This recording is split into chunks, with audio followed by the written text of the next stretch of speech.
Hey, Pro-Life Jen, I want to talk about ballot referendums. We've seen in Michigan and Kansas, pro-lifers lose ballot referendums where we're outspent tens of millions of dollars, right? Ohio currently has a ballot referendum in November. We're doing everything we can, working in partnership with so many pro-life groups throughout the state to tell folks to vote no on issue 1. By the way, if you know anyone in Ohio, tell them to make sure they're registered to vote and vote no on issue 1. Grab a yard sign, tell everybody that they also know.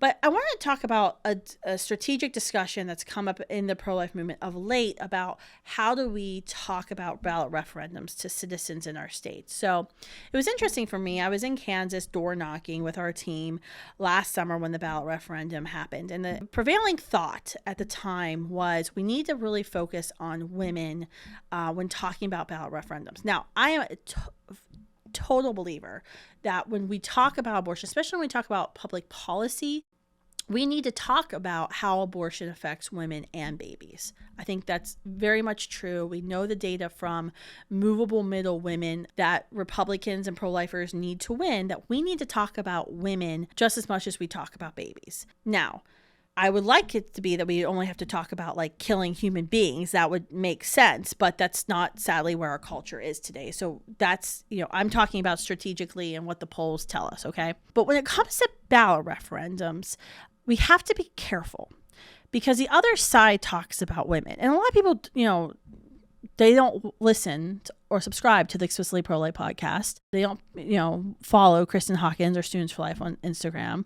I don't know what they're doing with their lives, but they don't. So they're not up to speed on the lingo of what's going on. And so when people hear, pro-choice or women, when there's a ballot referendum in their state, a lot of times they'll associate that with the pro-choice movement. I saw it firsthand in Kansas last summer where I was door knocking, talking with pro-lifers who didn't actually know. They had heard about the ballot referendum, but couldn't figure out if they were supposed to vote yes or no on the ballot referendum because both sides were talking about women.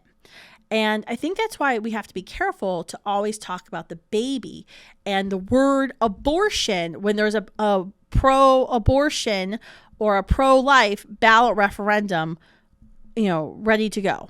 And there's an election. We have to use the word abortion. And I get that. People don't like the word abortion. When you look at top of the mind research on abortion, the top 3 things that people think are death, killing, sadness.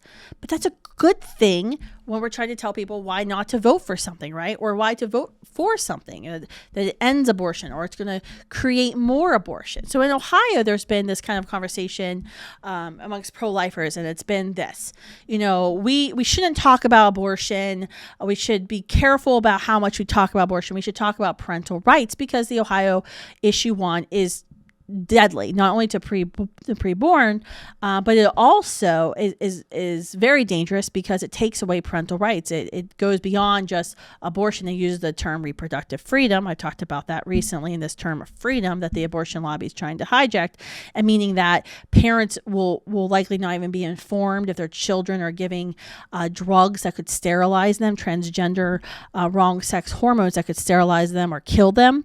So that's an important topic to talk about. It's obviously a hot topic that conservatives are winning on because it makes common sense that parents, should know and have a right to say, no, I don't want my children to be given drugs that can make them infertile for the rest of their lives when their brains aren't fully even formed to make an informed adult decision that's going to affect the rest of their life, right? But we also have to talk about abortion.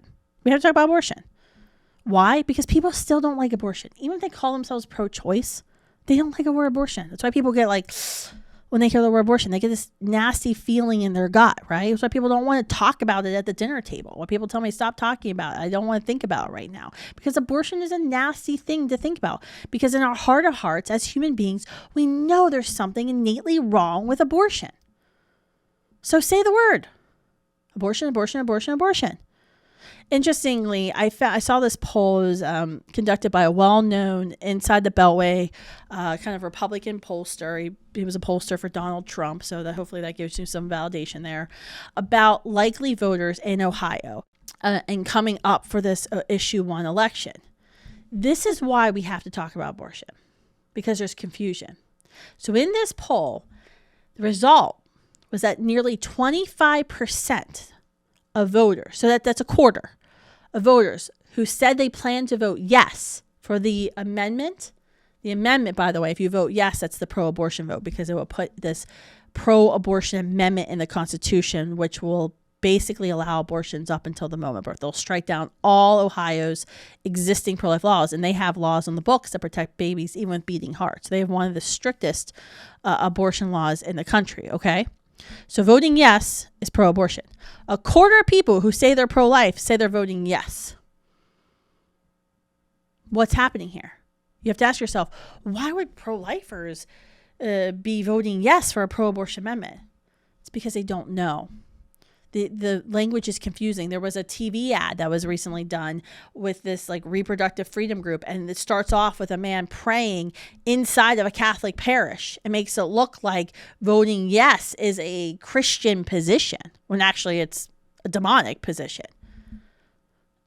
It's an anti-life position. We have to say what it is. Voting yes on issue 1 in Ohio is voting for late-term abortion. Voting no is to prohibit late-term abortion, to allow the existing laws in the state to remain in effect, protecting babies with beating hearts from abortion. So don't be afraid and I know there's going to be about 9 ballot referendums in 2024. When these ballot referendums come to your state, don't be afraid to say the word abortion, because if you don't, people are going to get confused. Why? Because the devil loves confusion and chaos. That's what he thrives off. That's what he does, right? And that's exactly what the abortion lobby does. They confuse. They know they can't win on the fundamental truth, so they purposely confuse. And we play into that confusion when we don't say the word abortion.